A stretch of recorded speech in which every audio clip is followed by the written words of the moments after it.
Lisa and I welcome Sierra Sil to our podcast. Got a grumpy old man in your life? Change that. Okay, not that way. Sierra Sil Natural Mineral Joint Pain Relief with a money-back guarantee at Shoppers, London Drugs, and the best health food stores. Head over to sierrasil.com, SIERRASIL.com. Use your code GF and get 10% off your purchase. Welcome to episode number 8 of Gracefully and Frankly, and they said we wouldn't last. That was just family. That was... I'm Lisa Brandt. I'm Erin Davis, and we are delighted to be with you. 8 is my favorite number, by the way. My life is surrounded by 8s. I don't even know what that means, but maybe it's going to be a particularly good podcast. We think it is because we are heading for the skies with the 5 things that flight attendants wish that you knew. We've got many happy returns, just not when I buy online. Lisa's going to walk me through that, right? I'm buying padded envelopes as we speak. To go with my padded room. And air tags, Erin, you say they're massive help to lost airline luggage? They are. And I have another hot tip, too. If you're traveling and you don't want to be a statistic when it comes to your Samsonite. Boy, that's a lot of S's. But you know what I mean, okay? We know that when we travel, we're going to have with us our Envy Pillow travel pillows. And again, these are things that we bought long before Envy Pillow got in bed with us, literally and figuratively, for this podcast. One thing we always travel with is our Envy travel pillows. It's got this gorgeous satiny rope and a satin cover for it. It looks very posh. And these things are a little bit smaller than the Envy pillow you have for your bed, but they also have Envy for kids too. So everybody is going to get a chance to take advantage of this pillow, Lisa. And it shows that it's not just for anti-aging, or why would you be making them for kids, right? I used to think traveling with my pillow meant tucking my pillow under my arm and the pillowcase flapping in the wind. Like you were running away from home. Exactly. Yeah. Like Steve Martin in The Jerk. All I need is this lamp and this pillow. But it's such a beautiful case. And once people see Envy on the pillowcase, then they start asking questions. Believe me, we've talked about this with people on planes. Make sure you have all the answers. You can find out more at envypillow.ca or .com, whatever floats your boat and gives you a good night's sleep. And be sure to use the promo code GF, as in Great Flight, for 10% off just for listening to Gracefully and Frankly. All righty, miss, we are about to take off on what inadvertently is, I think, going to turn into kind of a travel episode. So let's get packing, shall we?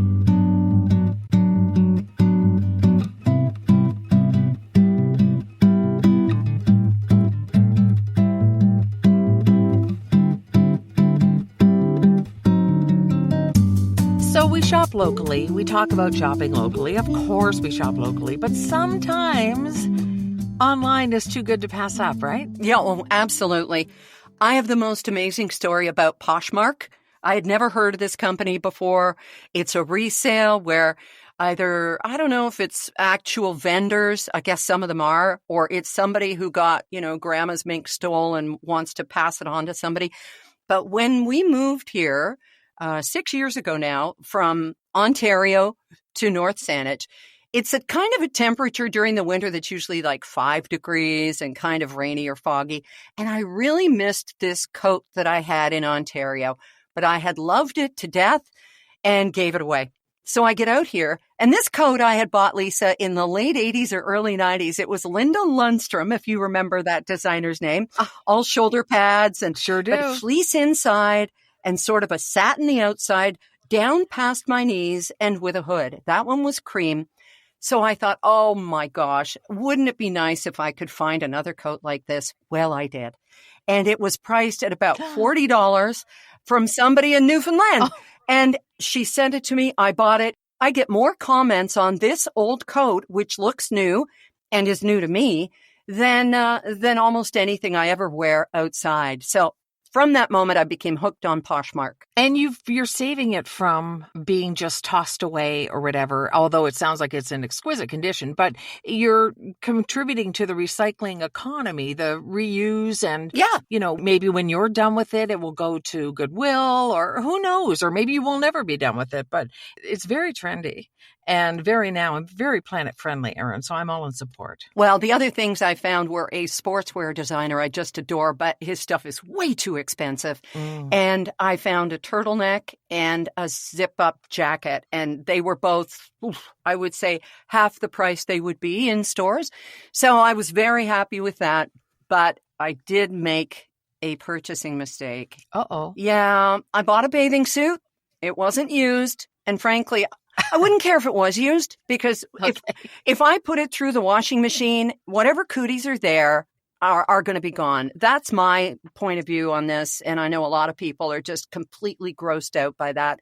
And that's okay. But how about you? Would you buy a previously enjoyed bathing suit? I probably wouldn't. And it's not, I know it would be clean and all that kind of thing, but there's just something about it that's not logical. That I probably wouldn't. Okay, let me ask you this. I have this beautiful dark blue bathing suit that doesn't fit me anymore, and it has ties, and it's got silver on it, and it's just gorgeous. If I wanted to give it to you, to will it to you, and there's no wrong answer here, would you take it? Absolutely. I know where your butt has been. There's something about...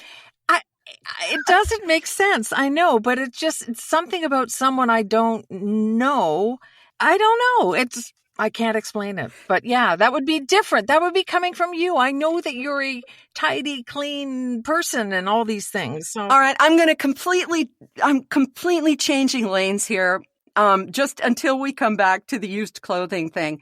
Would you take a bath that your sibling had been in when you were a kid? I don't know if we did that or not, but we were a boy and a girl, so still are. Well, so I'm not really sure how that was handled. I'm sure we were bathed together until that became evident. I don't know. I really don't know. See, we did. And for a time when we would visit our grandparents, there was a big metal bucket that was put in the kitchen on the floor, and Did you grow up a Little House on the Prairie or yeah, what? Pa and Ma, and Okay, everybody died of tuberculosis. Anyway, it was this stinky little oil town in Alberta, and I loved it to death. And we had a big metal tin tub that we'd each either, take turns in that, or we'd do it outside with the hose. We did that all the time. And it never occurred to me that, we had our grandson here. He had a bath, and then I used the bath water. And I don't care, because I figure if there are any little bits of whatever, it's a great big tub. What are they going to do? I don't know. I guess I'm too lackadaisical. I don't know. It's wise you're saving water. And really, honestly, I'm sure there's no real issue with that. No. It just might make some people they like their own fresh water and all that kind of thing. Sure. But I don't ever remember sharing. I mean, I've shared a bath, don't get me wrong. But I don't remember sharing one with my brother, and I feel uncomfortable even saying that. So okay. Maybe I blocked it out. Maybe. All right. Here's another question, and then we'll let this go. I know this is probably giving some people the heebie-jeebies, if anybody even knows what those are. But the creeps. If Derek had a bath, would you have one after him? He's never had a bath. Oh, geez. Okay. Because Rob will say, save the bath. And I do. And it's usually because there's nice lavender stuff in it or whatever. Yeah, I think I wouldn't have a problem with that. I don't see a problem with that. I mean, we've traded every kind of spit. What's the difference? Exactly. I think we're a little too precious about this kind of thing, especially when water is so precious. But that's just me. So we're going back to the used clothing thing. Have you had good experiences with either, the upcycle or recycle sort of websites? Have you sold a piece of clothing that you wanted to, still make a little money on, or do you basically give things away? How does it work in your closet? There is a really good consignment store in London, Ontario. that I used to take stuff to and used to buy from. Now it's just a little bit more of a haul. But I have this weird body, Erin. I can't just go, okay, that's a size 12. It's going to fit me perfectly. Is it? Is it? It's funny because in my mind, I'm taller than I really am. And so I will look at things online and think that's going to work, and it doesn't work. So it's not as easy for me. I get that. I would need help in getting past my consignment fear and shame. I have a closet full of not really high designer names. Like there's no Armani or Gucci or any of that kind of stuff in there. But I have some nice names in there, things that I was given to wear to events, and it was part of my payment was that I would get to keep the dress and that sort of thing. And I most often will just put things in the pile to go to Diabetes Canada. But I would love to just kind of give a few to a consignment store too, and maybe have a little bit of extra jingle in my jeans. But I can't. I cannot bring myself to go in there and have someone look down over her bifocals and say, oh no, we're not taking that. You know what I mean? That has happened to me. That happened to me at this store where I took in something I thought was really great. And they said, oh, no, we're not taking that. That's too many seasons ago or whatever. And you do feel a little bit insulted by it. But I don't know. I guess it depends on what you're willing to put up with. I have to try things on almost every time I shop. You can't shop at Costco then, because occasionally I'll be there and I'll see leggings or, shorts or pajamas or something, and there's no change rooms. If you can't try that stuff on, how does that work? I guess people just know if they are the size that Costco sells, then go ahead, fill your boots, right? I guess so. That Costco is going to be a whole other topic for us one day, my friend, because I do not do Costco, and I am like a freak among people I know. Wow. So. But yeah, I guess you just have to. I mean, you can try on shirts or jackets, throw them on over your clothes, I guess. But yeah.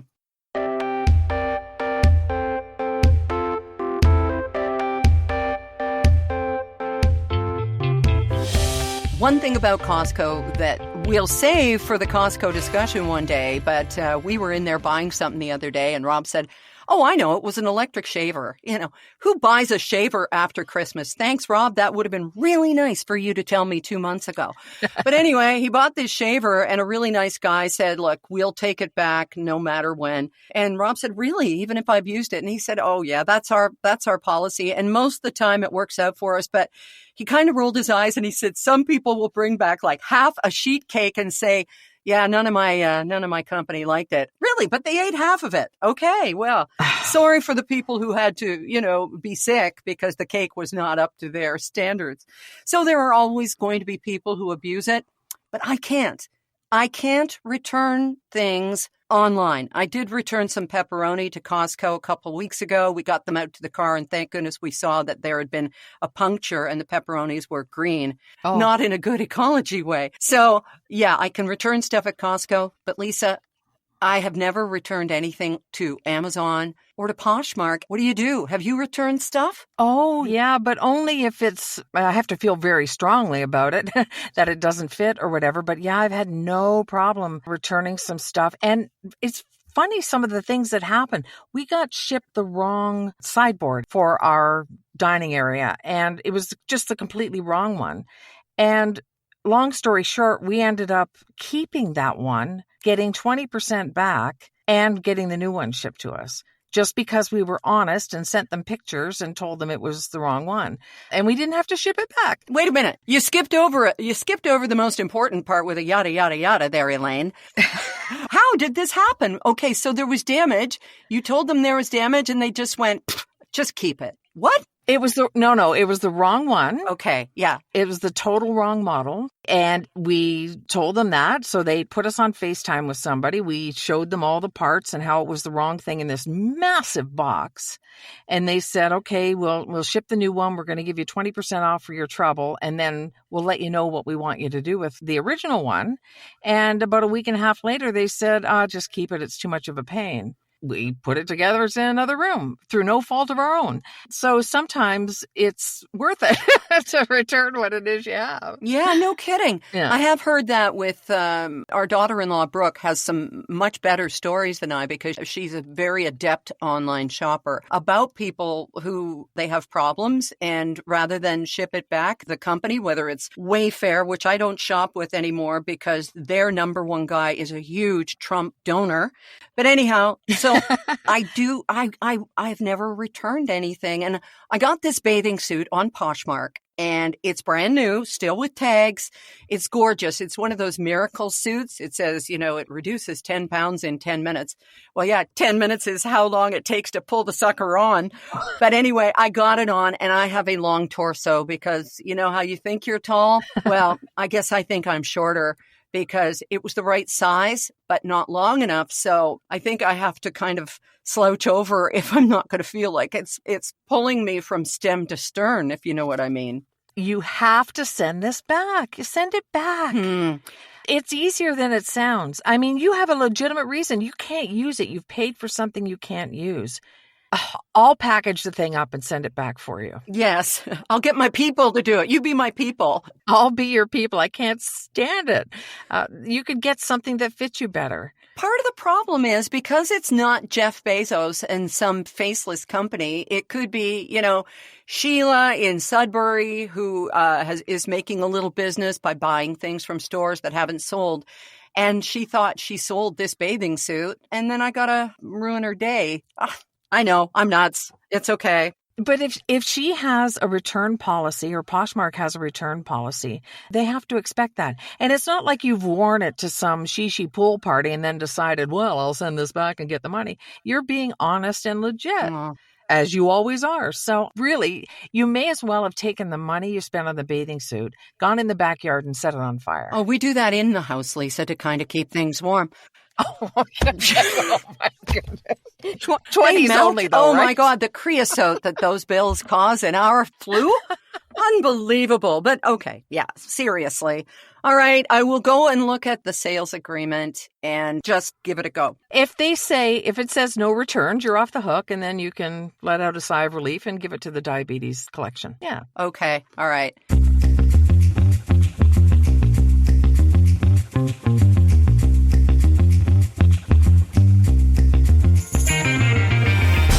While we're talking about, making transactions online, can I tell you about a rental car transaction that I just had? Okay.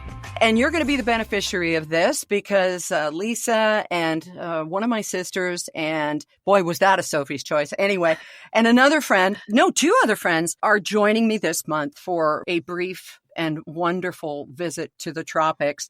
But what we had to do was Rob and I were there in September, and we rented from this little rent-a-wreck kind of company, not that name, but just, kind of a guy, a real island vibe guy who is just like an aged hippie and had this whole bunch of beaters, basically, cars that may not have all their hubcaps, but otherwise work fine, have 200,000 miles on them. But are good Toyotas and they work well and stuff. And we had one of these beaters while we were there. It was Maui. And so Rob made a point of going to visit this guy in person. We'd never met him. He had left this car at the airport with a key on the tire and the whole pickup and everything. And the drop off went well. But Rob made a point of going to visit this guy and say, look, my wife's going to be here in a few months and she needs a good, safe car, one that doesn't have a lot of these lights flashing like ours was. It looked like a Christmas display, in the Bellagio, this thing with all the lights all the time. So the guy said, yeah, no problem. We'll get your wife a safe car. Don't you worry about it. Well, 3 weeks before the trip, Rob's trying to reach this guy, trying to contact him, no response. He writes to the Facebook page and says, hey, is Paul okay? We haven't heard from him. We're supposed to be coming, or my wife's coming. No response. Finally, we get a text a couple of weeks ago from this guy, and he says, yeah, I may not have a car for you. And we went, what? So it sent me to a new website. And believe us, the only website we mention here, because they're a sponsor, is envypillow.com. This is Turo, Turo. Have you ever heard of them? Mm-mm. Okay. what Turo is, and there are cars everywhere in the world. You can, rent one in Toronto. You can rent one in Tofino. You can rent one in something else that starts with T and ends with O, and you'll get a car. And people own these cars and they put them up. It's like a Airbnb car? Exactly. Who knows? You could sleep in it if you needed to. But I went on there and I found a car, actually a much better car, a car that's only 2 years old and one that will accommodate all of us at once if we need to. And for only about $100 more for the whole 3 weeks. So it all worked out really well for me. And I've been in touch with the woman who owns this car. Wow. It's an amazing thing. You can do this. And these are people who, maybe have an extra vehicle or say, hey, for $1,400, I can give up my car for 3 weeks and just cycle, So it's a really neat idea. And if anybody's thinking of giving up their vehicle for a little bit or wants to join the Turo community, I think it's a great idea. I love this. It's thinking outside those, Hertz, Budget, Avis, all those, and their exorbitant prices. Right. And it's real people dealing with real people. And I like that a lot, too. It sounds great. It does. And sometimes you get a flake. I mean, when we went to Kelowna in November, we needed a minivan to help my dad move. And about 3 days before, guy said, yeah, sorry, the van's not going to be available. What? So you do need to be careful who you book with and make sure they've got a good reputation. But it's just another option out there that people might not know about. And that's what we're here for.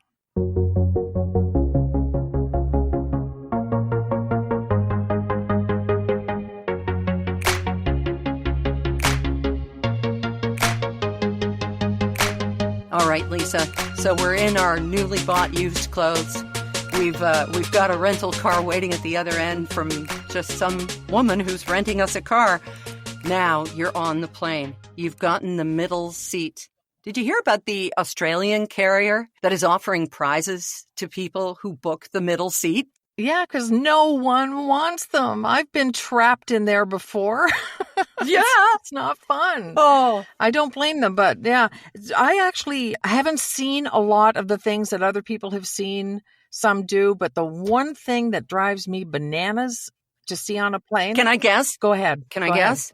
Okay, I'm going to go with my top two. Is it okay? Shoes off is my big number one, and it is with flight attendants. But it's people who do not respect the seat in front of them. Those are them. Ah! It's not just shoes for me though. It's shoes and socks. Yes. And I've seen people do this where they just have to have their ugly little yellow cheesy toes out there yeah. doing whatever their piggies need to do. And it's just gross. I have taken my boots off before just because of my feet being so sore, not boots necessarily, but whatever I'm wearing, and just kept my feet to myself in their socks by my seat. And if I get up and go anywhere, I'm going to put my shoes back on. But I've seen people take it all off and then they've got their feet stretched out and the cart's coming. And it's not your living room. You uncouth tool. Oh, wow. The uncouth tools coming soon to the London Arena. No. And hitting the back of the God. seat, too. It's like, do they not see a head in front? Like there's a person there? Yeah. And getting up and using the back of the seat in front of you as your ballast. Oh, pulling it. And all of a sudden, you're getting a case of whiplash. You're in the middle of watching Marley and Me and, snots everywhere. And then all of a sudden this jerk behind you actually jerks. Yeah. The people who take their shoes off, I travel with a pair of travel socks or slippers. Mm-hmm. And I have been admonished by the flight attendant if I've been going up the aisle, in the middle of the night to use the lav, and she'll point down and go, oh, no, put your shoes on. Those splashes on the floor in there aren't water. And you go, oh, of course. Yeah. Of course. You got a whole lot of shaking going on up there. One of the things flight attendants would like you to do is always, always, always wear your seatbelt, because no matter whether the pilot is able to warn you of the turbulence, we've all heard of this happening, right? All of a sudden, you've got your head in the ceiling of the plane and it's not your fault. On a flight to Vancouver one time, I always have my seatbelt on when I'm sitting just because they tell you to and it's just smart.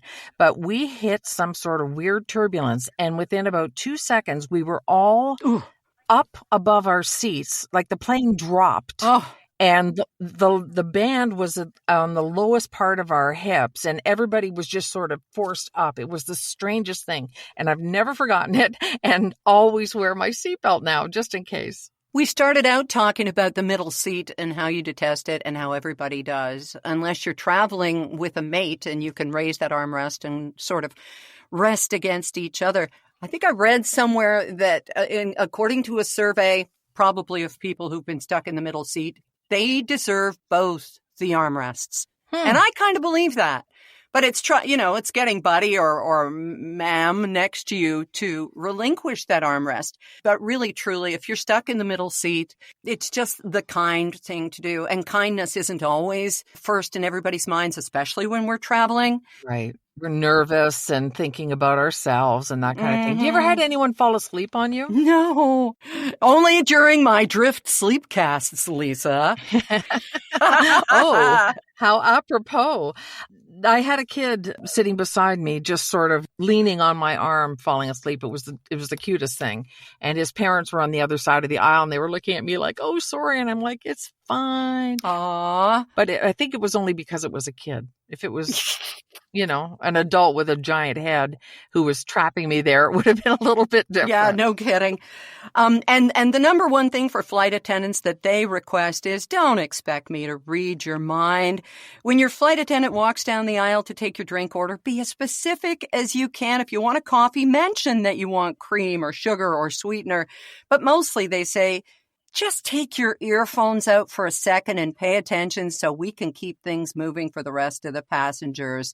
Isn't that so true, right? You're busy listening to, this podcast or whatever. And, you're distracted, but these people have a job to do. And God knows the last couple of years fighting with others about masks and all that. It's been not a fun flight for a lot of flight attendants. Yeah, and thank them for just even being on the job. A lot of the problem is not enough staff. Yeah. And so the ones who are there are even more precious because of it. So I'm always grateful just to see that they're there. And you know what else we're grateful to see?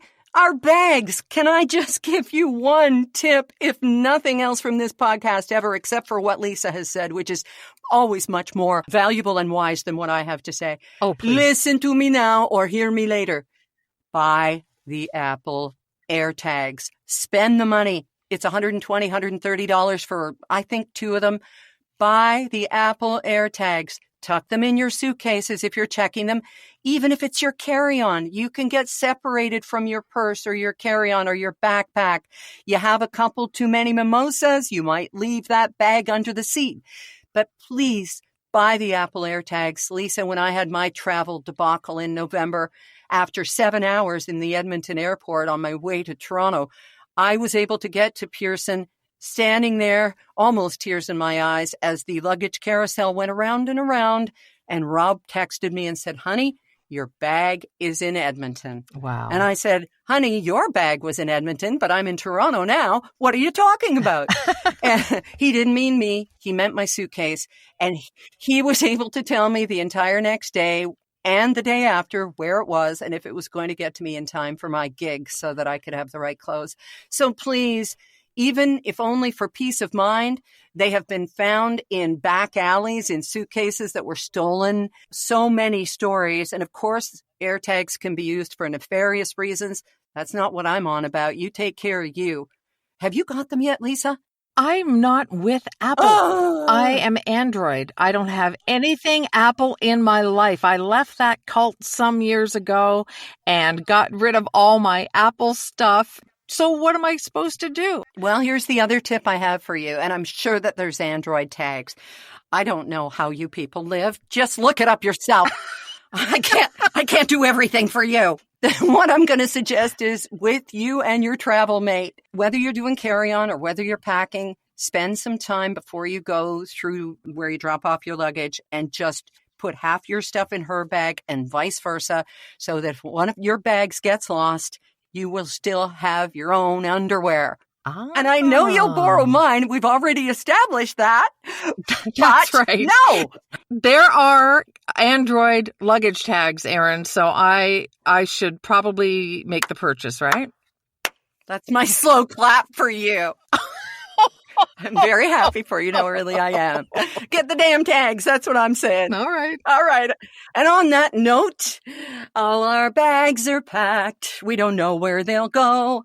We're on our way. And listen, thanks so much for listening to us today and just coming along for the ride or the flight. We hope you were not in the middle seat. And you can find us on Facebook. Please come visit Gracefully and Frankly on our Facebook page. You can send us an email, please. We love them. We get lots of them with ideas and just, compliments and just so many. And we know they're not from family, so that makes it feel even better because, family don't do that. That's right. gracefullyfrankly@gmail.com. Thank you. We'll talk to you again soon, and thanks again. I'm Erin Davis. I'm Lisa Brandt. Bye for now. Bye-bye.